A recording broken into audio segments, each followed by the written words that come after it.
Hi, my name is Arley Garzon, so I'm going to explain about the different code lines that exist in the age of digital encoding. So, for example, we are going to start about that on a graphic interface in polar encoding, bipolar encoding, unipolar encoding, Manchester encoding, and Miller encoding. So, if you will be see to in this part, I can select the voltage, so I can up or down the number of voltage, and in this other section I will to add ones or zeros about to modify the code line of the sequence about all the interface of code line now. So for example, if I put one another zeros, and I will select in execute, so all the graphs change about the values that I will insert in this label text. So this is the form that makes that all interface can use in this form. So I can modify all the values in this label or in this text for the all the components about the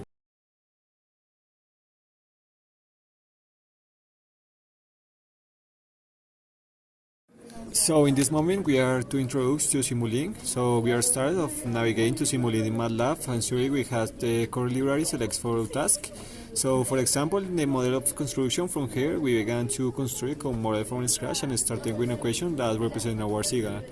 So for this case, I using the bars of array Simulink blocks. So in part on part, we incrementally will upon this equation, adding a configuration blocks to manipulate and process the signal.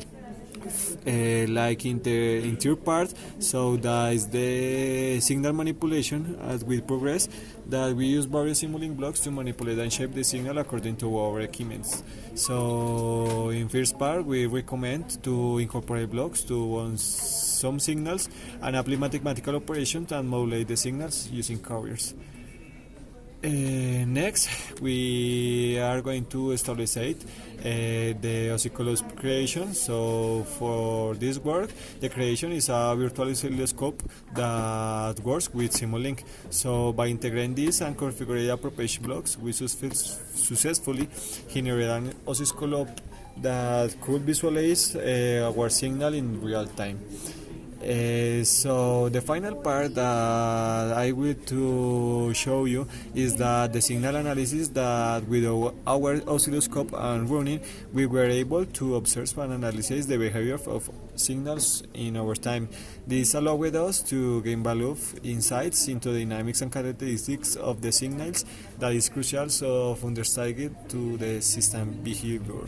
So for example, in this part, I'm going to show you that I can modify the time. For example, if I put 6 or 7 seconds, so the graphic is will be to change this box. So it's recommend to place the signals, and this box modifies the cover, and the final signals is going to behave.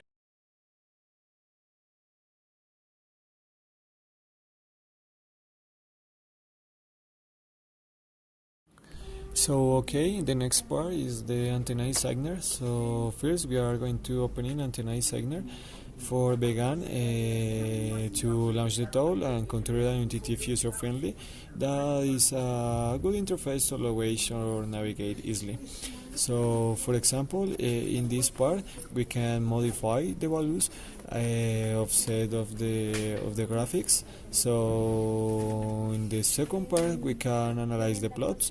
For example, in the part of currents that displays the current distribution of the antenna, that provides insights into how current flows along the antenna structure. The second part is the impedance that provides data of the antenna impedance at different frequencies.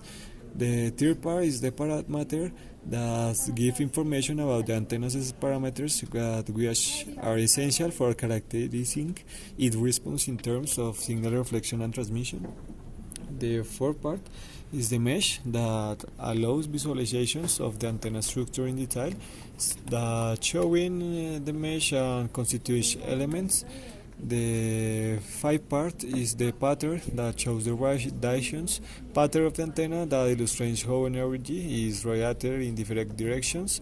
And the final part is the elevation that provides a detailed analysis of the radiation pattern of a function of elevation angle and essential determination antenna coverage in different directions. So in conclusion, in summary, the space between antenna and cyber allowed us to explore of deeply understand